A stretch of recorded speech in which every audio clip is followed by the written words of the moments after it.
When I walk in, every ancestor move. Every cell in my body got an ancient groove. I ain't searching for truth, I embody the proof. You look at me, you see the lineage. Every obstacle shift when I rise in them. Welcome back, family, to another round of My Patriot Report Live. I am the bridge connecting the next generation to federal contracting. I am Ritwan Hill. And with me, I have the Ambassador of Peace. And if you don't know who he is by now, ask AI, Mr. Walter Cotton III. Mr. Cotton, how you doing this lovely, Wednesday? How you doing this lovely Wednesday? It's hump day. It's hump day. I'm doing well, Mr. Hill. I'm doing well.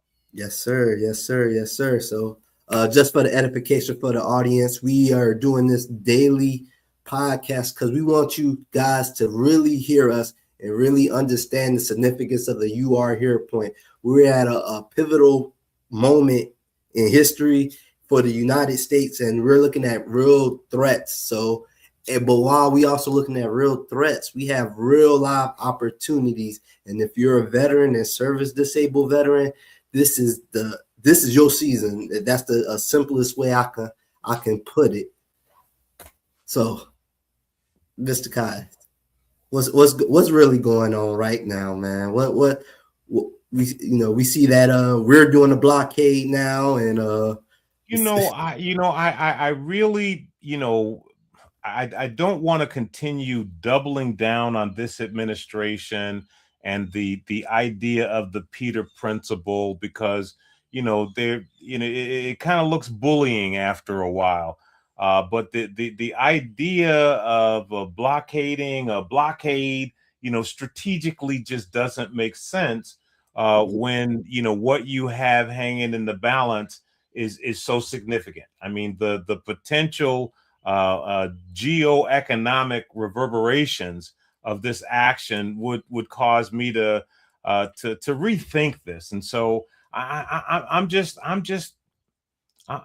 challenged to understand, why this administration keeps doing the things that they're doing, and I'm just challenged by that. Challenged. Yes, sir. Yes, sir. Now, you said something very interesting last segment that we had, and you said that we need to, as America, we need to apologize for what has happened, what has occurred. So now, could you elaborate on that? Is it one person we need to? Is it Congress? Is it we the people coming together as a collective and apologizing? Who is the people? Who needs to apologize exactly?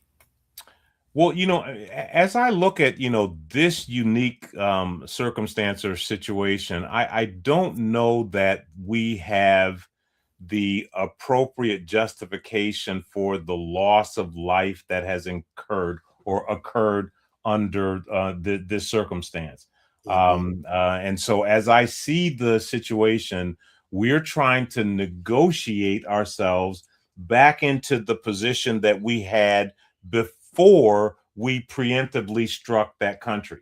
And much like we had in the situation with the weapons of mass destruction in Iraq, when there was a rush to judgment, and the motto was, never go all the way to Baghdad.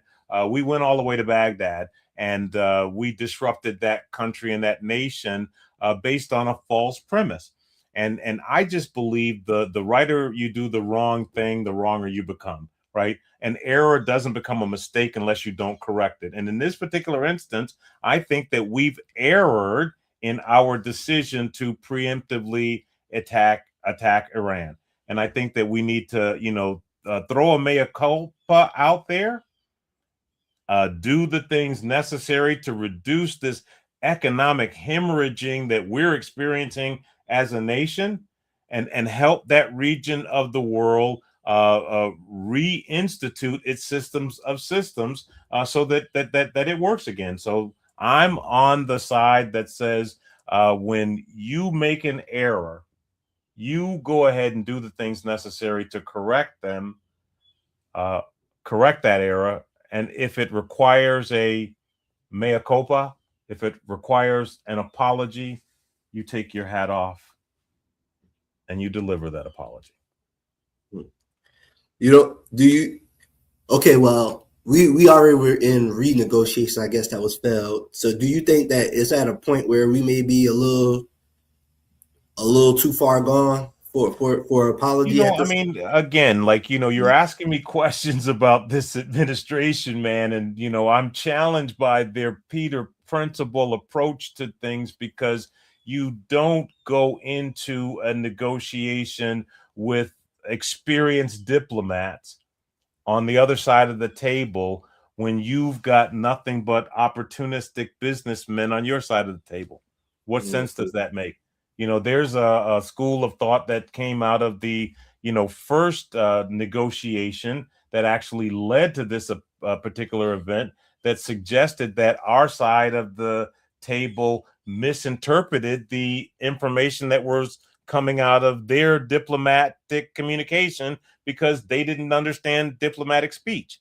And so, not recognizing the fact that diplomacy requires the diplomat to communicate for his people, his country, as well as the needs of the administration, may have caused an outcome that resulted in a preemptive strike that may have been avoided if they had, professionals, right? They had individuals that were steeped in diplomacy in the room.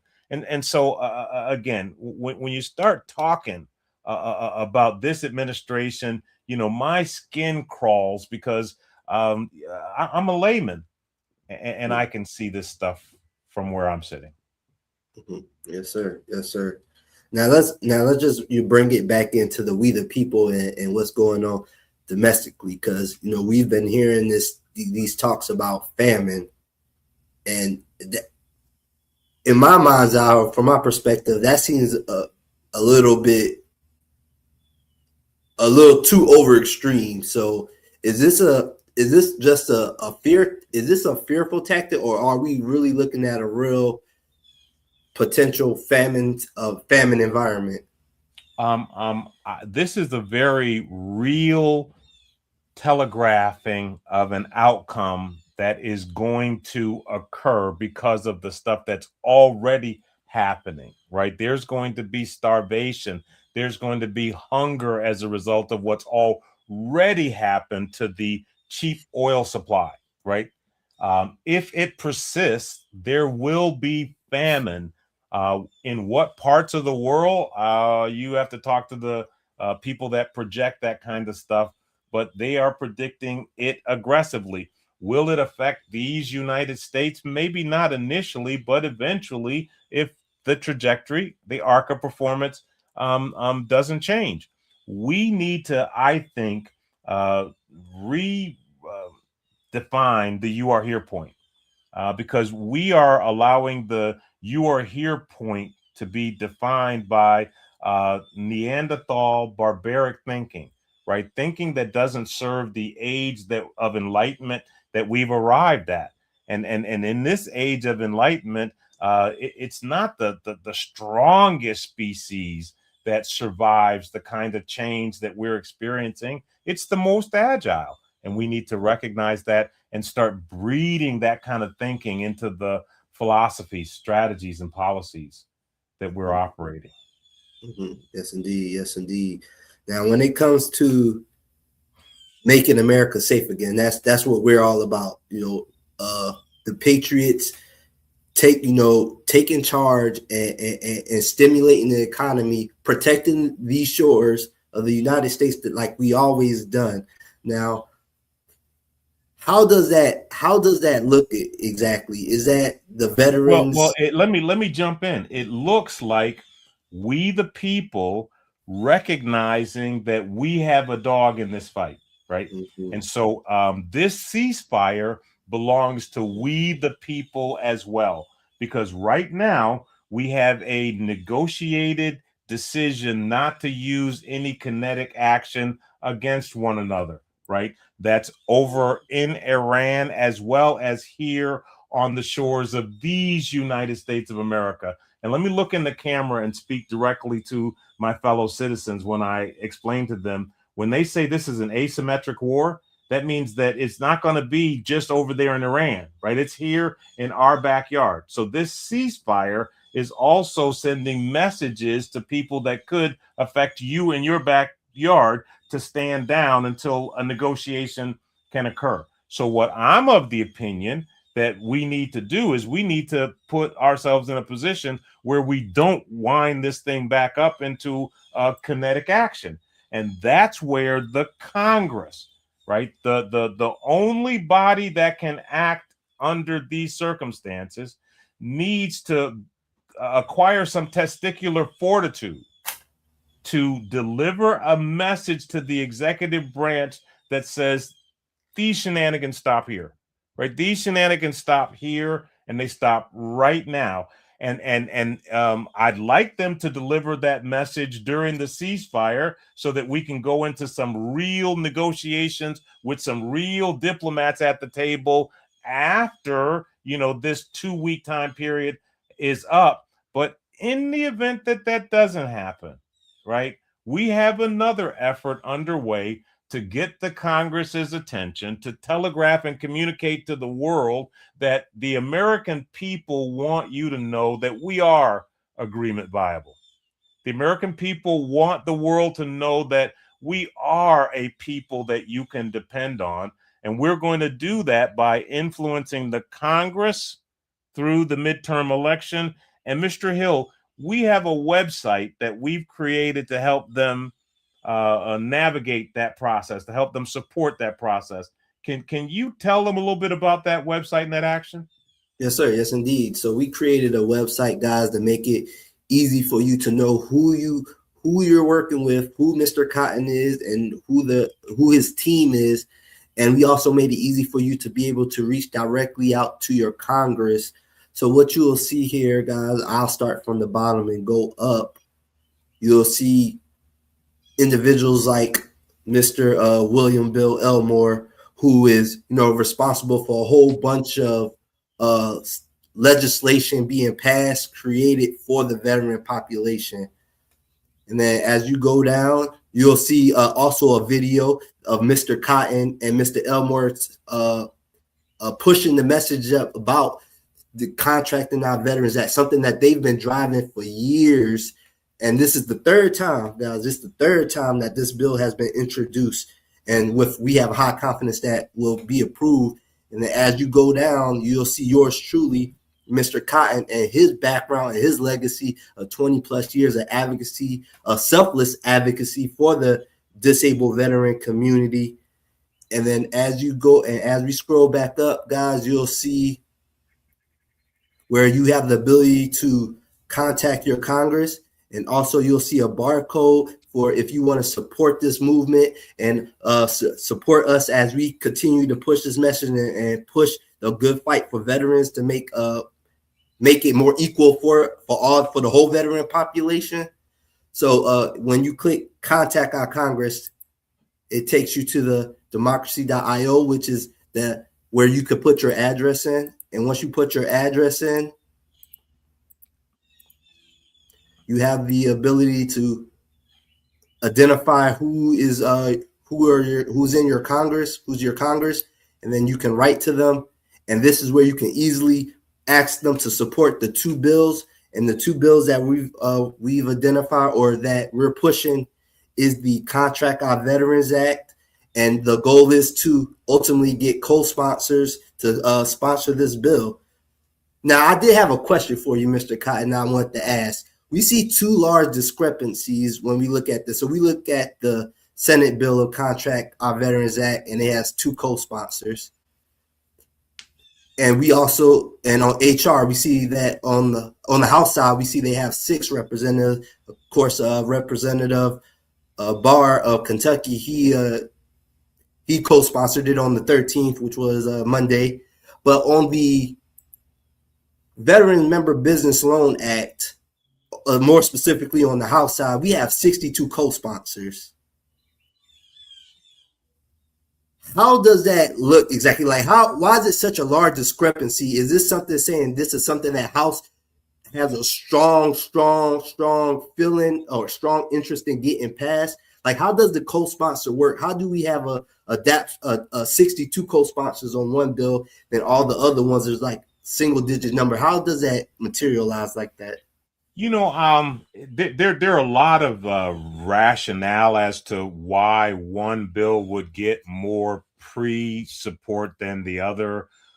In this particular instance, I do know that the CBO is rating, the Congressional Budget Office is rating this bill as having zero effect on the budget. And so from a political perspective or point of view, this is one that's easy to get out early and sponsor. Whereas, the Contracting Our Veterans Act, the CBO may rate that as having some type of an impact, or there may be a consideration that adding veterans into the contracting landscape is taking business away from some individuals that are currently donors. There are a myriad of reasons as to why one bill may get more support than the other. But what's unique about these two pieces of legislation is that they both have the backing of the veteran community. And as a result of that, unlike most bills that are introduced, and they're just introduced to be fodder for the candidate's cannonball that die and never make it into the president, they never make it into a committee, never make it to the floor for a vote. Each one of these bills has a related bill that is a mirror image of the legislation.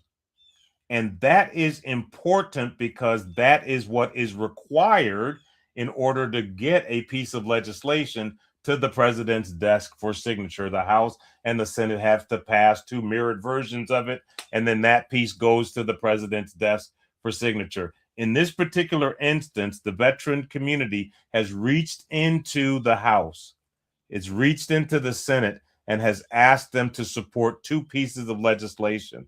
We are tagging on to that ask and saying to the House and the Senate, we need you to demonstrate your commitment to patriotism right now. We've reached that critical inflection point where we've got to do something different, right? We've got to reinvent this nation, and we've got to reinvent this nation as a kinder, gentler nation that is, more diplomatic, right? That is more strategic in its approach to world affairs. And therefore, we need this Congress to rein in the executive branch. We need this Congress to demonstrate that we don't have any threats against the Constitution, right? We don't have any domestic threats against the Constitution that we need to put down. And the veteran community is concerned that we do. And we're asking Congress right here and now to show their allegiance to the people's business by passing a bill that should have been passed more than 20 years ago, and that's the Contract Your Veterans Act. I'm going to put the big talking stick down right now because we pray for additional co-sponsorship. Yes, sir. Now, how rare is it to have two bills at the same time, two mirrored bills at the same time going through Congress right now? Like, I know the last time I could actually say I seen it was with DEI, and you pointed my attention to that, and early before it got passed. So how that's one of the beauties of our regulatory process, is that it has a complexity that has to reflect the will of the people in order for a statute, law, or policy to actually influence the people, especially if it uses the taxpayers' money. And so the way the Congress set this the system up, the House of Representatives, which tend to be the transactional side of Congress, have to come up with a piece of legislation that supports the people's interest, right? The House of Representatives, right? Concurrently, or in concert with that event, the Senate has got to be motivated to come up with a mirrored version of that bill, right? The Senate, which tends to be the strategic part of Congress. It's very seldom that they come up with the exact same language and legislation. So they have procedures like conference, for example, right? They come up with like bills and they reconcile those bills in conference. Hmm. So when you see a bill show up on the House side of the equation that has the exact same language that is on the Senate side of the equation, you know you have a piece of legislation that has a very, very strong probability for success.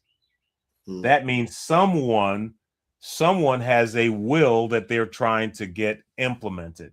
And in this particular instance, I think that the House and the Senate is trying to deliver against that promise that they made to Mr. Bill Elmore that they would create that gold contracting program for disabled veterans. I think that the House and the Senate feels bad that because of procedural matters, this 20-year-old event wasn't accomplished 2 years ago.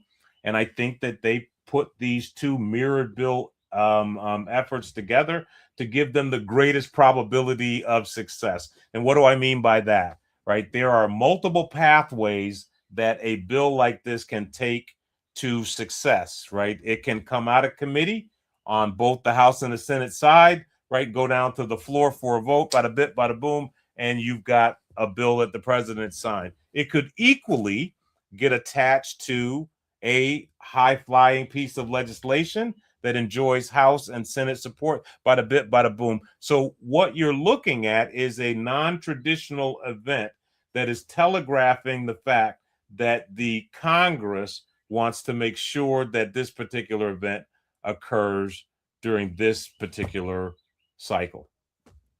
Wow. Yes, sir. Yes, sir. And so right now we have it on two bills that support the veteran community. So that's a very, very rarefied opportunity.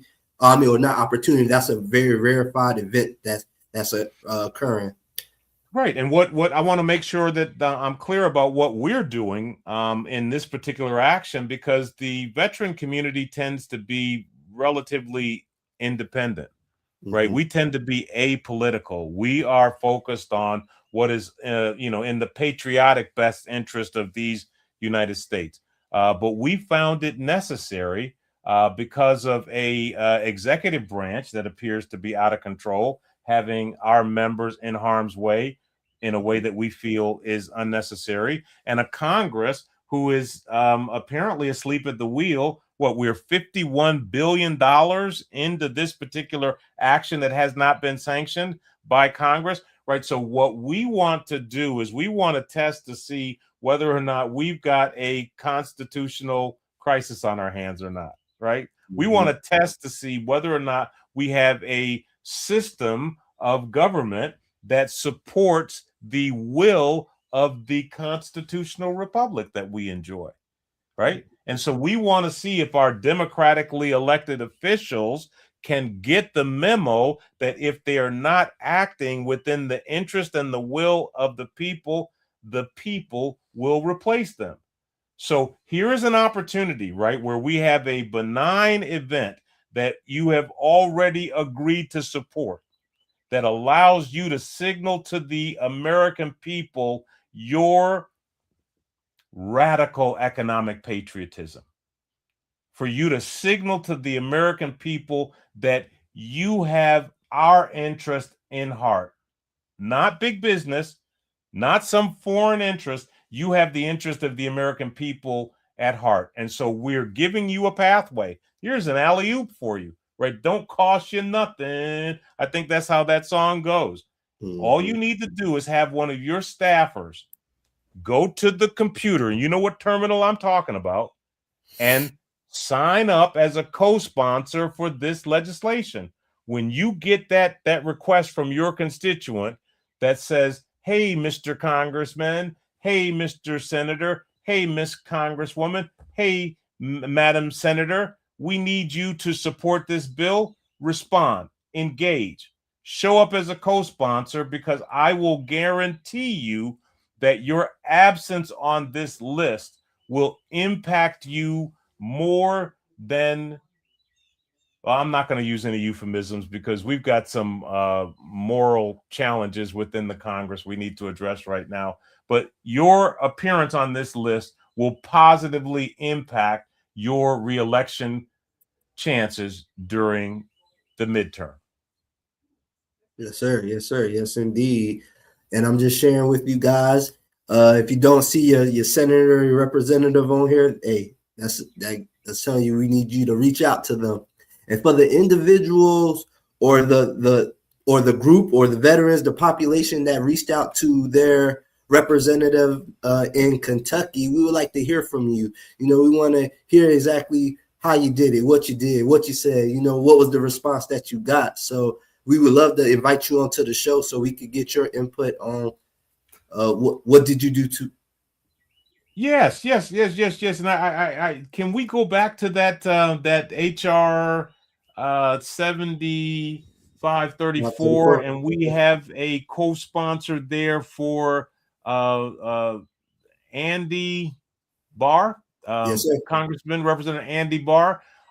If you are the disabled veteran or patriot, right, who is responsible for Representative Barr being on this list, we'd like you to reach out to us because we'd like to feature you and your entrepreneurial interest on a future Patriot report. And as a matter of fact, if someone from Representative Barr's office would like to come and explain why they chose to support this legislation, we'd equally be happy to host them on a future episode of your Patriot Report.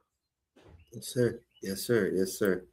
Now I had one more question. Is it a certain amount of co-sponsors that is needed for like the guaranteed success, or we just need whoever supports the veterans to just go all out and support? Is it a certain number that we're looking for? Well, based on the fact that the bills are already sponsored, right, and they're in committee being reviewed, I think that suggests that we've got the level of support necessary for passage, right? So that's not the measure here. That's not the equation, nor is it the opportunity. The opportunity is for our congressmen and women, right, to recognize that we're not trying to be influencers, right? We're not trying to get likes. We're not trying to, get sponsorships, right? What we're trying to do is we're trying to do the people's work, right? We're trying to help you also do the people's business, and we're trying to help you communicate that message in this very noisy social media environment. So we're giving you a direct path to confirm to, and I said that the veteran community was the single largest voting bloc in North America, and that's not factually correct, right? We are the single largest voting bloc in North America that performs, right? That engages, that votes as a bloc. So take that one to the voting booth. But what I'm asking and what we're offering, I'm asking you as our representative to demonstrate to we the people that you support us, and you can do that in a very, very benign way. And I'm going to put the big talking stick down right now because I've literally lost my train of thought. Yes, sir. Yes, sir. And I'll pick it up right where you left off. And if you're and patriots, veterans, if you're supporting this movement, if you want to see some change and you understand and you've been following us, that you have the power and you want to join this movement, please go out to our LinkedIn group, the Last Veterans Command Center, and sign and request to be approved into the group. Now, this is a closed private community. We want the like-minded individuals who support their oath to this Constitution and want to see America safe again and want to revitalize their economies. This is for you guys. So, join the command center. And if you want to support us to continue fighting the good mission, scan that barcode. Any donation is much welcomed. Yes, sir. And on that note, guys, I'm Ratuan Hill, and that is the Mr. Walter Cotton III. We'll catch y'all tomorrow.